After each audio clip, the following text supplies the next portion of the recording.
Enggak. Enggak. Jadi kalau tuduhan-tuduhan aneh-aneh, saya jelasin gini.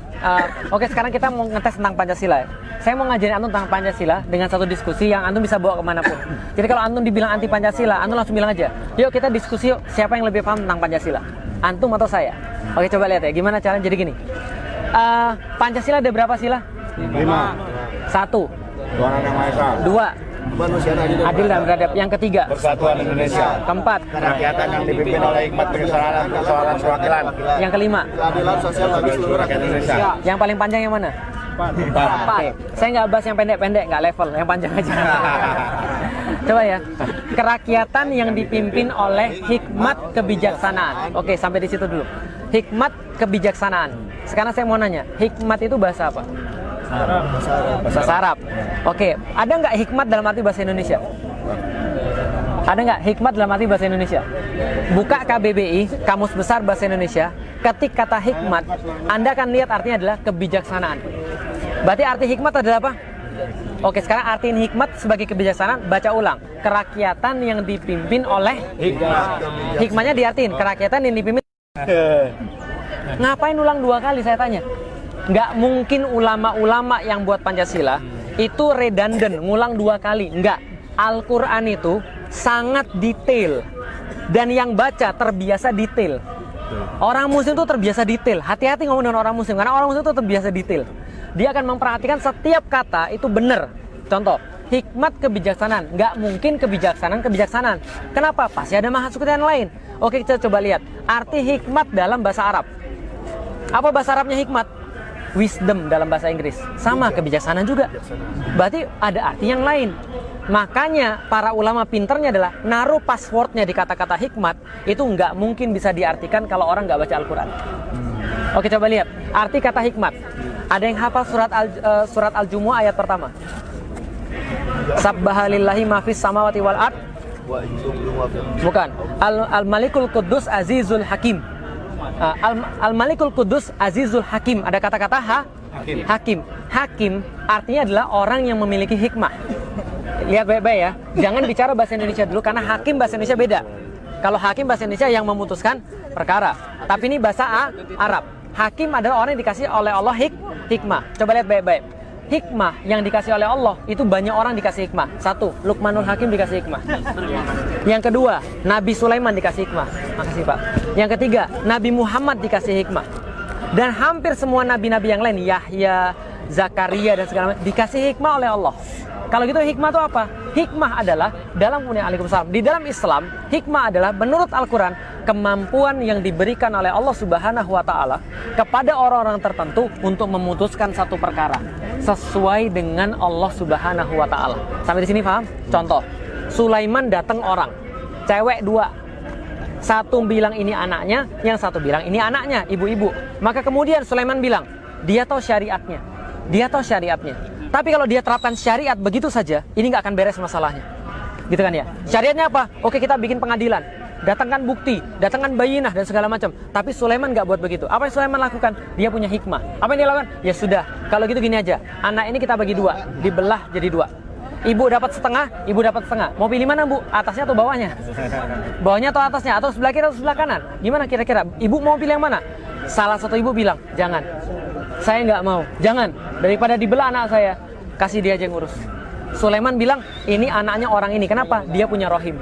Sampai di sini paham? Berarti hikmah adalah apa tadi? Kemampuan untuk memutuskan satu hukum berdasarkan aturan-aturan Allah dengan cara yang paling bagus. Itu hikmah. Maka hikmah diartikan dalam bahasa Arab, hakim artinya adalah bukan hanya orang yang memiliki kebijaksanaan, tapi penguasa. Paham sampai di sini? Hakim adalah penguasa. Oke, penguasa yang memutuskan hukum berdasarkan hukum siapa? Allah. Dan menerapkannya dengan sangat baik. Berarti coba artikan sekarang. Kerakyatan yang dipimpin oleh, artiin sesuai dengan saya artiin tadi. Apa artinya? Kerakyatan yang dipimpin oleh pemimpin yang melaksanakan aturan-aturan Allah dengan cara yang paling baik, bijaksana dalam permusyawaratan perwakilan. Musyawarah bahasa Arab dan nggak mungkin diartikan kecuali dengan bahasa Al-Quran. Sekarang antum mau lebih tahu daripada ulama tentang masalah hikmah? Nggak mungkin. Antum mau lebih tahu daripada ulama tentang mengartikan tentang Pancasila? Nggak mungkin, karena mereka yang buat. Karena mereka menyisipkan password itu. Paham maksud saya sampai sekarang? Berarti kemudian mau dibuat badan apapun yang mengartikan Pancasila, tetap pada satu titik mereka akan mentok. Karena hikmah artinya adalah dalam bahasa Arab, bukan dalam bahasa Indonesia. Sekarang tuh coba tanya sama orang-orang yang mengaku paling Pancasila, suruh mereka jelasin tentang hikmah kebijaksanaan. Saya yakin mereka nggak bisa. Paham sampai di sini? Itu baru yang keempat loh, sila keempat. Belum sila 1, 2, 3, dan 5. Contohnya lagi. Sila kedua apa? Kemanusiaan yang adil dan beradab. Sila pertamanya apa? Ketuhanan yang Maha Esa. Antum tahu nggak kenapa diatur seperti itu? Habibuna Rizik Syihab itu punya tesis kalau saya nggak salah berkaitan dengan Pancasila yang kemarin dipermasalahkan, yang masuk ke pengadilan Jawa Barat. Tapi teman-teman sekalian, saya pengen kasih tahu, susunan Pancasila itu nggak seperti sekarang.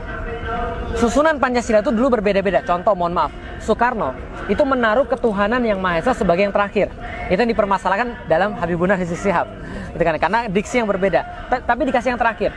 Tapi masalahnya dikasih yang terakhir apa? Nggak bisa. Kenapa? Para ulama bilang nggak bisa gitu. Susunannya diperbaiki. Susunan itu diperbaiki, bedanya jauh. Kenapa? Semua usulan Pancasila sama aja. Susunannya diperbaiki oleh para ulama. Yang pertama apa? Ketuhanan yang Maha Esa. Karena Pancasila itu kayak bangunan. Anda nggak bisa naik ke lantai kedua kalau Anda nggak bangun lantai pertama. Ada orang bisa langsung gantung? Nggak ada. Maka yang pertama kali harus diakui oleh semua manusia adalah pengakuan yang paling hakiki. Pengakuan yang paling penting, yang paling dasar. Anda ngakui Tuhan dulu. Karena kalau Anda nggak ngakui Tuhan, Anda nggak mungkin jadi manusia. Paham nggak maksud saya? Beda binatang sama antum apa? Kita punya akal. Punya akal, karena itu bisa ngakui Allah. Karena itu kita punya aturan daripada hanya orang yang mengakui Allah, hanya orang yang mengakui Tuhan yang bisa menjadi manusia yang seutuhnya. Paham sampai di sini? Kalau Anda nggak mengakui Tuhan, Anda nggak mungkin menjadi manusia secara utuh. Contoh, lihat nih, tahu Nabi Adam diciptakan sama siapa? Iblis, tahu? Yang dia diciptakan sama siapa? Allah. Dia jin, iblis itu. Ketika Adam diciptakan, lantas mana Allah bilang semuanya bersujud pada Adam. Fasajadu illa iblis. Maka semuanya bersujud kecuali apa yang hilang pada dia? Dia nggak ngakui Allah sebenarnya. Allah suruh sujud sama dia. Apakah Allah suruh sujud sama Adam? Enggak. Allah cuma bilang, saya itu keren banget, kira-kira gitulah. Ciptaan saya ini sempurna, ahsani takwim. Apakah kalian nggak merasa keren dengan semua ini? Sujud sana. Paham gak kira saya? Kayak gini deh misalnya, Anda berhasil gambar sesuatu yang bagus, Anda foto gitu kan ya. Anda bilang orang, dan kalau ada orang sakit kayaknya, widih keren banget. Coba lihat gini, orang yang nyetak gol di waktu-waktu terakhir Muslim, apa yang dia lakukan? Sujud syukur langsung.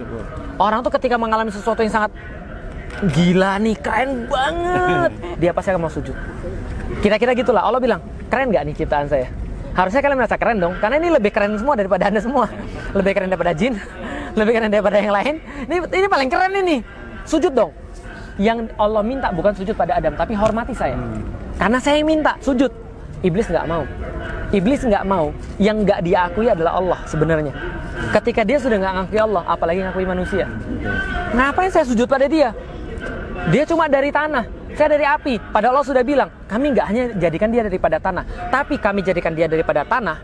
Kami sempurnakan dia dengan seimbangkan dia, dan kami kasih dia pada dia ruh yang menghubungkan dia senantiasa daripada kami.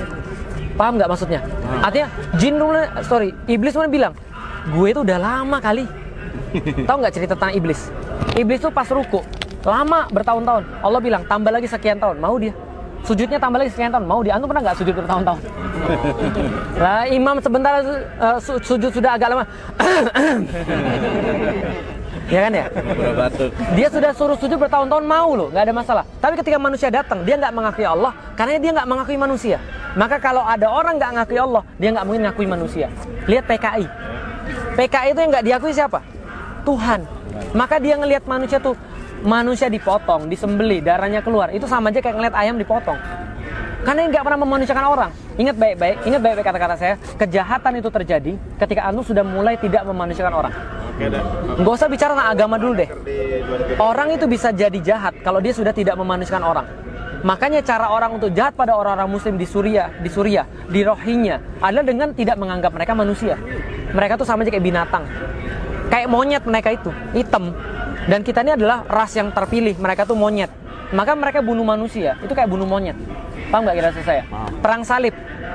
Betapa teganya mereka menumpahkan 60.000 darah orang di Masjidil Aqsa, di Baitul Maqdis. Kenapa mereka jadi setega itu? Sebelumnya mereka sudah dikasih hoax dulu. Jadi nggak usah ngajarin orang muslim hoax. Mereka yang sering buat hoax sebenarnya. Apa yang kemudian mereka lakukan? Muslim itu tukang makan anak kecil. Anak kecil itu disup. Mereka jadiin kemudian tulang-tulang dari anak kecil dijadiin sebuah kalung misalnya. Apalagi mereka mengencingi salibnya Yesus Kristus. Itu yang mereka buat sehingga mereka benci dengan orang muslim. Sehingga nyembelih orang muslim udah kayak nyembelih ayam, udah kayak nyembelih binatang. Nah, maka kalau ketuhanan yang Maha Esa itu ada, maka baru ada bisa kemanusiaan yang adil dan kalau Anda mempermasalahkan Tuhan, Anda bukan manusia. Karena pengakuan paling hakiki adalah manusia. Kalau kemanusiaan ini tidak adil dan beradab, nggak bakal ada persatuan. Lihat sekarang, gimana ada persatuan? Orang mereka buat perpecahan terus. Baru tenang sedikit sudah dibuat. Yang mana yang lebih bagus? Yang berjasa di abad ke-20, Soekarno atau Nabi Muhammad? Gila. Kadang-kadang. Ya ini contoh misalnya. Baru mau kita tenang dikit. Diadu lagi. Nggak ada persatuan. Kenapa? Karena nggak ada orang manusia. Karena orang nggak menghormati agama. Lah kalau nggak ada persatuan, nggak akan ada pemerintahan. Makanya kadang-kadang saya lucu. Mereka yang di atas sana, oke lah silahkan menang, nggak ada masalah. Ya ini urus dengan baik, ini rakyatmu ini seperti apa, umatmu urus dengan baik. Kita nggak ada masalah, urus dengan baik sana, paham nggak maksud saya? Nah tapi masalahnya dibuat perpecahan sehingga nggak ada pemerintahan. Terus nggak usah pakai payung, tenang. Mereka panas, saya juga panas. Nah yang kelima, kalau sudah ada pemerintahan, baru ada keadilan sosial bagi seluruh rakyat. Itu ujung daripada makosid syariah. Jadi kalau mau debat tentang Pancasila, ayo kita layanin ngomong berapa lama. Tapi kenapa mereka senantiasa menuduh? Antum sudah tahu, antum baca Al-Quran. Orang-orang yang benci sama Islam itu cuma punya 3 cara. Saya mau kasih tahu sama antum. Cuma punya 3 cara. Satu, yang paling pertama nuduh. Fir'aun didatengin Musa, nggak punya dalil, nggak punya pembelaan. Apa yang dia bilang? Allah, anak baru kemarin sore. Allah, kemarin kamu tuh makan duit saya, tahu nggak? Kamu tuh dulu di dapur saya kasih makan. Ngejek yang pertama. Kalau ngejek sudah nggak berhasil, nakut-nakutin. Musa, kamu masih punya kasus loh di sini.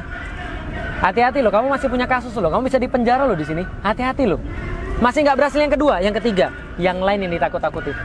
Hati-hati sama Musa. Kalau kamu ikutin Musa, kamu nggak punya negara lagi. Kalau kamu ikutin Musa, kita nggak ada lagi Mesir. Sama nggak kayak sekarang? Diejek sudah belum? Sudah.